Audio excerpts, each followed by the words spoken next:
So a lot of people can live with themselves. That's the first thing. A lot of people can live with themselves, look in the mirror and say, I'm okay with being afraid.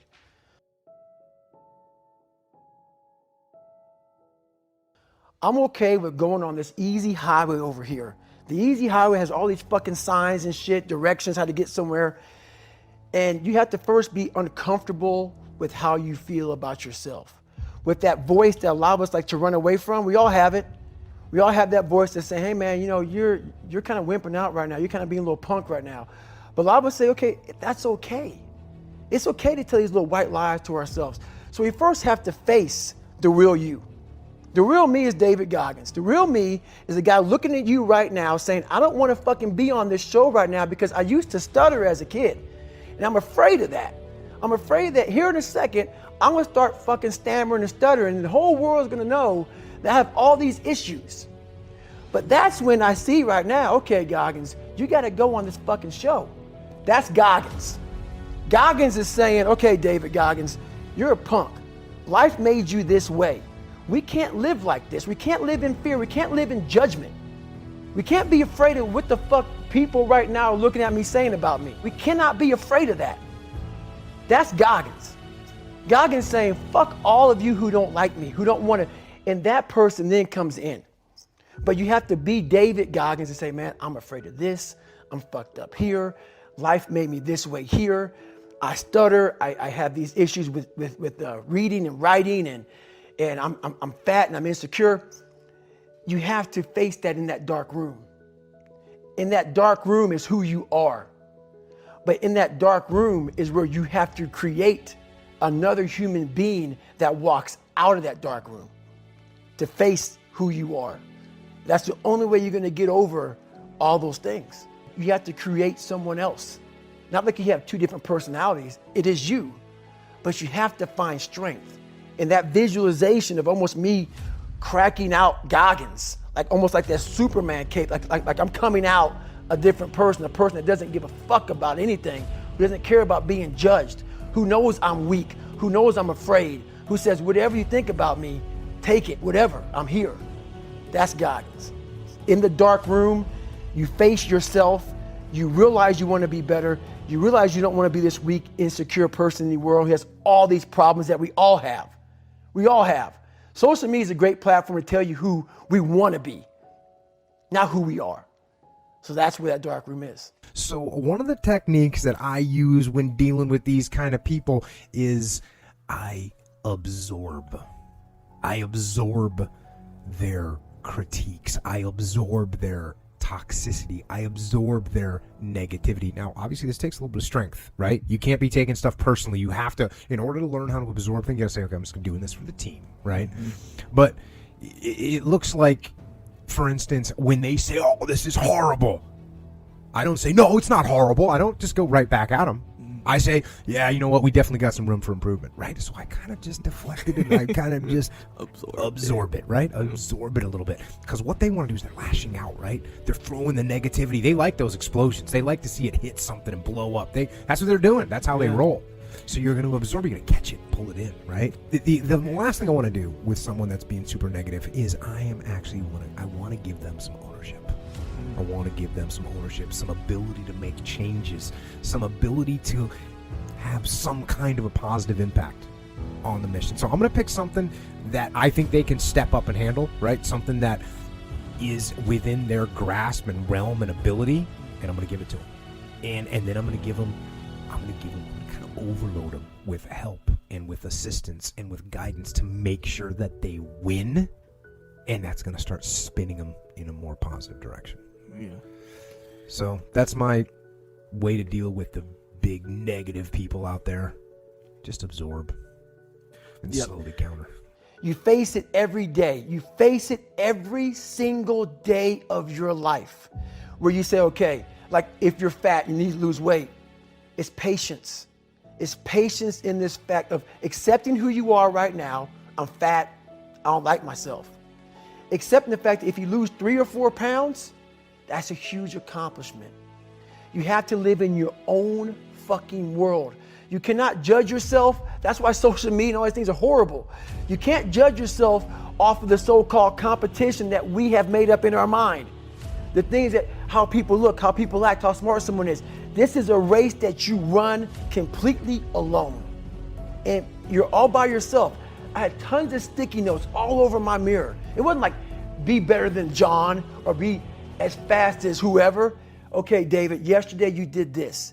Today, our next goal for the week is this. So I had a year goal, weekly goals, daily goals, hourly goals, and the big goal was I lied a lot growing up. I wanted to be accepted. One goal was, let's go one day without lying. Let's go one day. And then when I would lie to somebody, I would say, hey man, I had to go back now and apologize. Say, hey man, I lied to you. You know how hard it is to go back to somebody and say, I lied to you? Hey man, you know what? Back there, I lied to you, dude. I was really jacked up. So I figured out these ways of total accountability. Like right now, I had to run this morning before I talked to you. Because why? That's what I'm about. I'm about mind, body, fitness. A lot of folks talk so much shit about, hey, I'm gonna change your life. I'm gonna do this, I'm gonna do that. Are you accountable for what you're doing? Are you accountable? And I mean to the T for what you're saying. I am. And that's where it started. It started with that total accountability of, let's not lie today.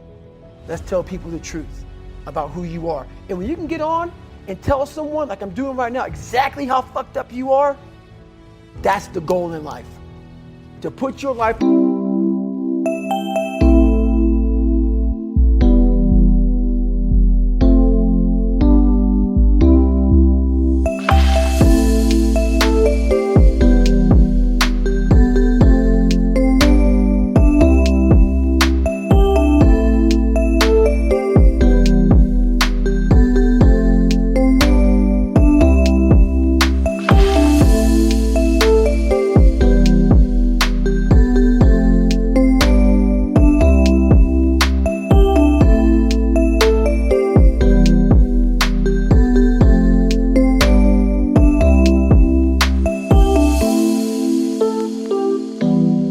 on a billboard on the busiest road in the busiest highway in the world and say, this is how fucked up I used to be. Take it or leave it. Dr.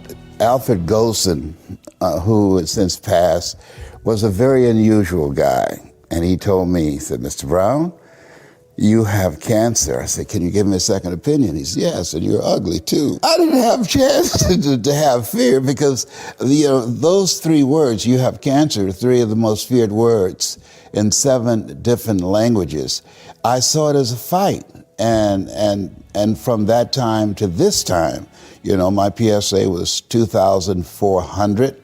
And that stands for prostate-specific antigen, and now it's below 0 and metastasized to 7 areas of my body, which was a good thing because 7 is my lucky number. Okay, so I never was fearful that I was going to die from it, and I think that I read something by Dr. Norman Cousins. He wrote a book called The Biology of Hope, and he talked about the fact that when something happens to you, you don't deny it, you defy it. And I was defiant that I'm going to beat this, I'm going to handle this. That there are people who many times when something happens to them, that they embrace it from a place of fear and it takes them out. And L.C. Robinson said, things may happen to you and things may happen around you, but the most important things are the things that happen in you.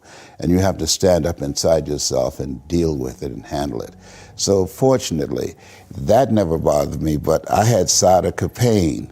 That had me speaking in unknown tongues. And I was in a wheelchair.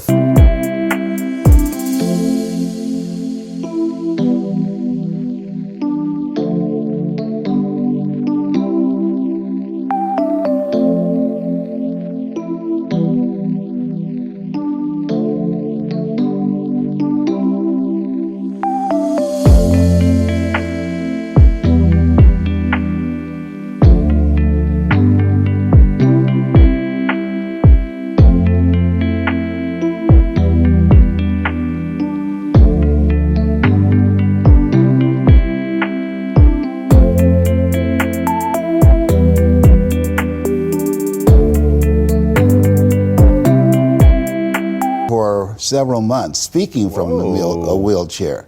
And it was something that I dealt with that frightened me. Will this ever end? It was 24 hours. I lost a lot of sleep. It was exhausting, going from all type of specialists in and out of the country. And just one day, it stopped.